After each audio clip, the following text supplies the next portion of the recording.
Support for this podcast comes from the Central Valley Journalism Collaborative, connecting communities with the resources, infrastructure, and networks to ensure a vibrant local free press. From KVPR in Fresno, this is Central Valley Daily. It's Tuesday, January 20th. I'm Elizabeth Arkalian. One thing you might hear about when you turn to your local news channels at night is stories of crime and murder. But in Fresno, that's been a less frequent occurrence lately. Fresno is shedding that reputation that it's had for so many years of a lot of violent crime. We speak with the city's police chief about what's behind a historic drop in murders. We'll have that conversation in just a moment. Support for Central Valley Daily comes from the members of KVPR. Join at $8 or more per month and access ad-free NPR podcasts through NPR Plus. Give now at kvpr.org/donate. And now to our feature story. Last year was a good year for crime reduction in Fresno. The homicide rate reached a 51-year low with just 22 murders. It's a number that hadn't been reported since the 1970s, when Fresno's population was half of what it is today. To break down some of these latest crime trends and discuss what is working with the Fresno Police Department, today I'm speaking to Chief Mindy Casto. Chief Casto has officially been in this role just shy of a year, though she did serve as interim chief for a few months before that. She took on the role during a tenuous time for the department after the prior chief resigned over an extramarital affair. I start the conversation with Chief Casto by asking how it feels to see these crime numbers trending downward. I'm so happy for our community. I mean, is it a win for our department? Of course, because we have something to do with it, a big part of it. But it's also really a win for the community that Fresno is shedding that reputation that it's had for so many years of a lot of violent crime.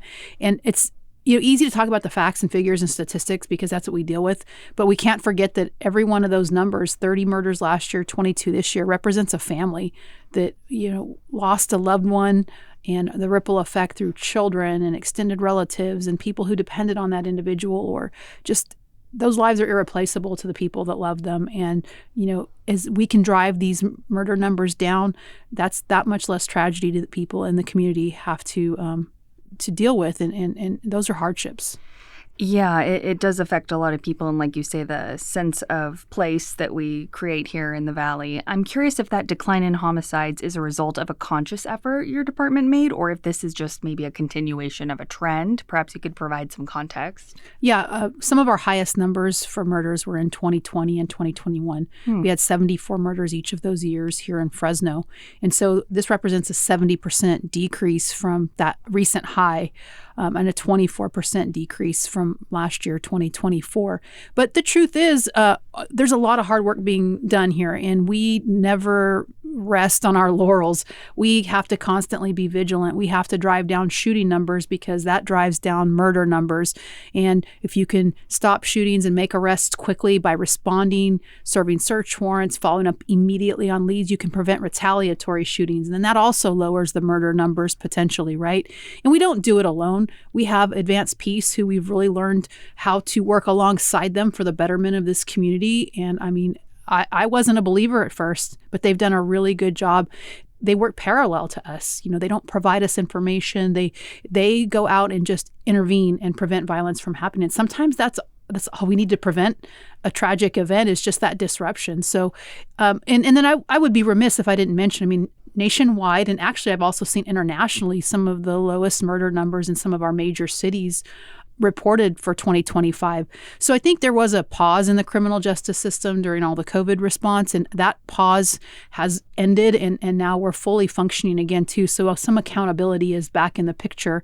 And then we just have a great synergy here in Fresno County with our district attorney, with all of our task forces working with the Sheriff's Department, Highway Patrol, state officials, federal officials, because we know that in Fresno we have to work together because resources are short. And if we don't work together, it doesn't benefit the community as much as it could be if we combine resources. Could you just explain for those who don't know what Advanced Peace is?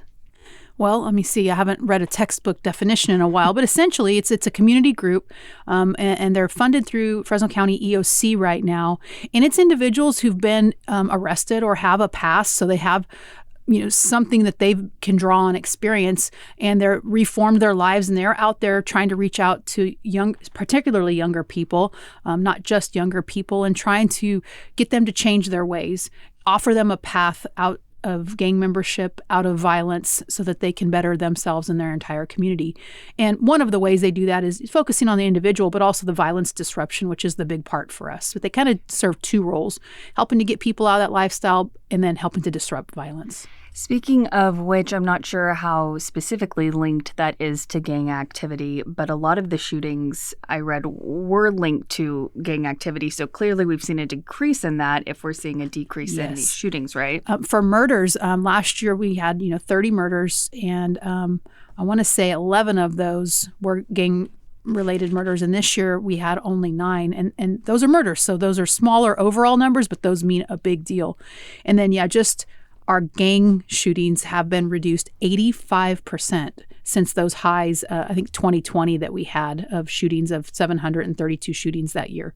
So we have a fantastic MAGIC team, which again includes all those other allied agencies, and just the commander of Metro MAGIC from the Fresno Police Department, Lieutenant Benson.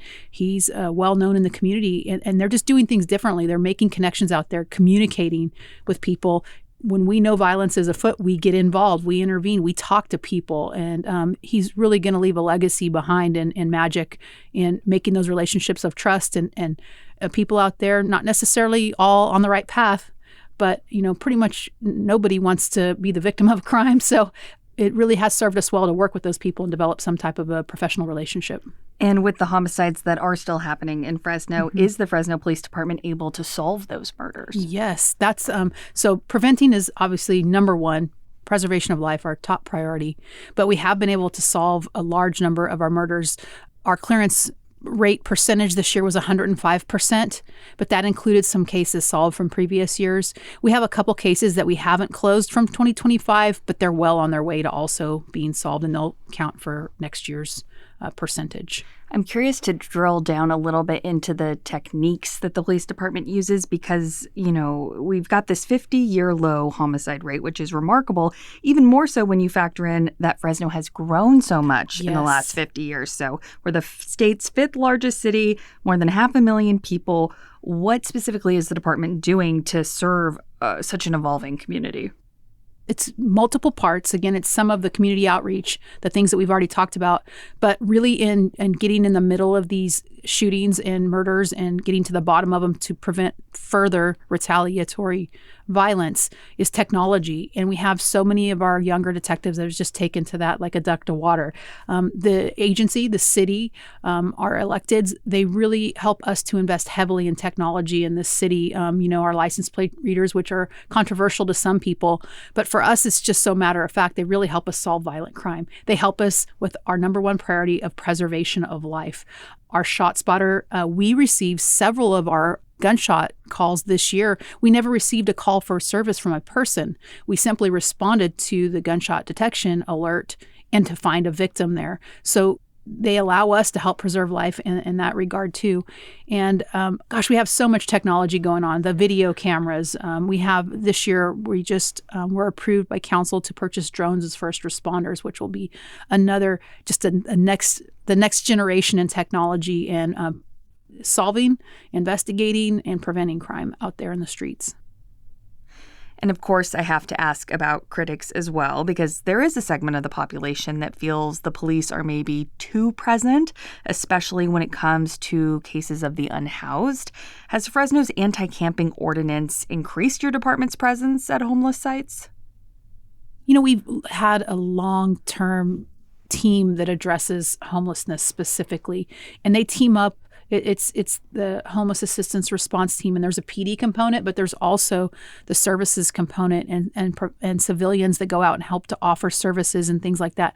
That's been going on for years. We haven't increased the team size, but every officer in the Fresno Police Department is charged with addressing those kinds of problems when they see them. And it's a much larger problem than the police department or a police problem. We just end up addressing the most visible part of homelessness.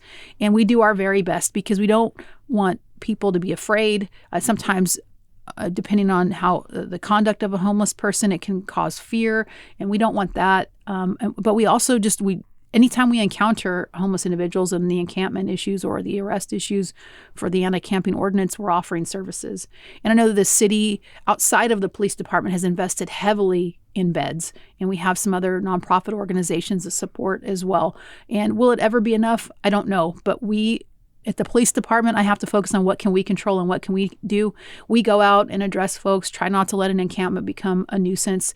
We offer services to people, and we just do our best on the police side. And our tools are limited, but we go out and try to do our part and make it so that homeless people, it can't be super convenient. We really want them to seek the services or seek help from a family member. We really, that's part of what we do.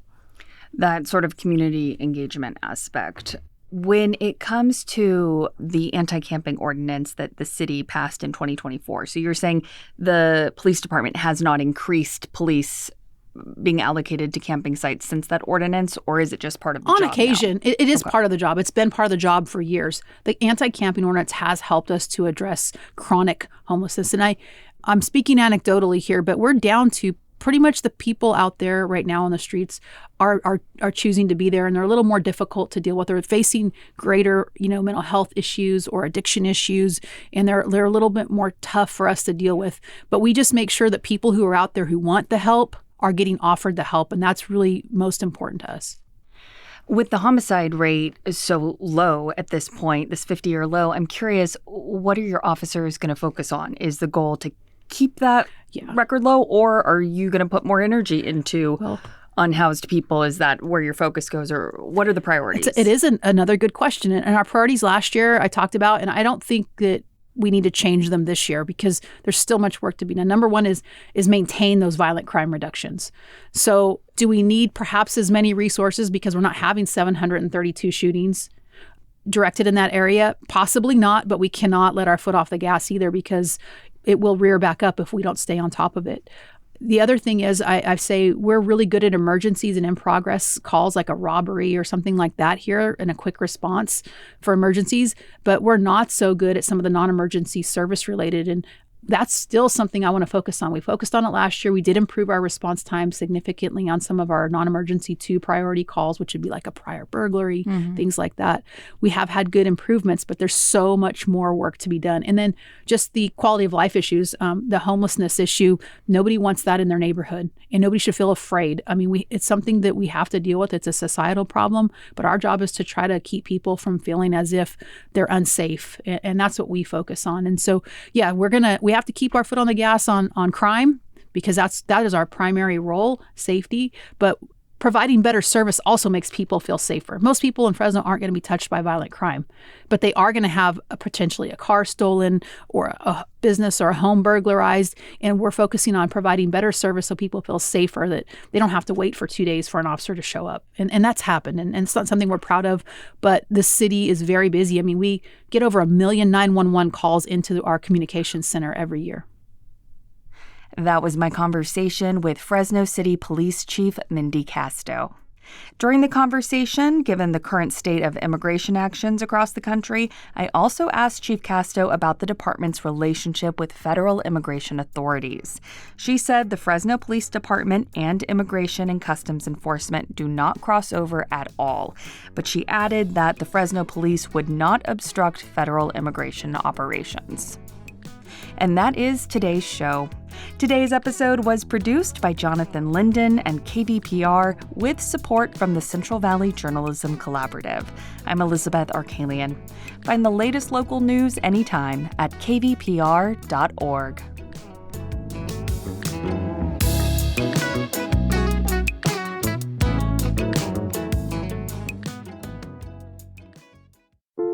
How does AI even work? Where does creativity come from? What's the secret to living longer? TED Radio Hour explores the biggest questions with some of the world's greatest thinkers. They will surprise, challenge, and even change you. Listen to NPR's TED Radio Hour wherever you get your podcasts.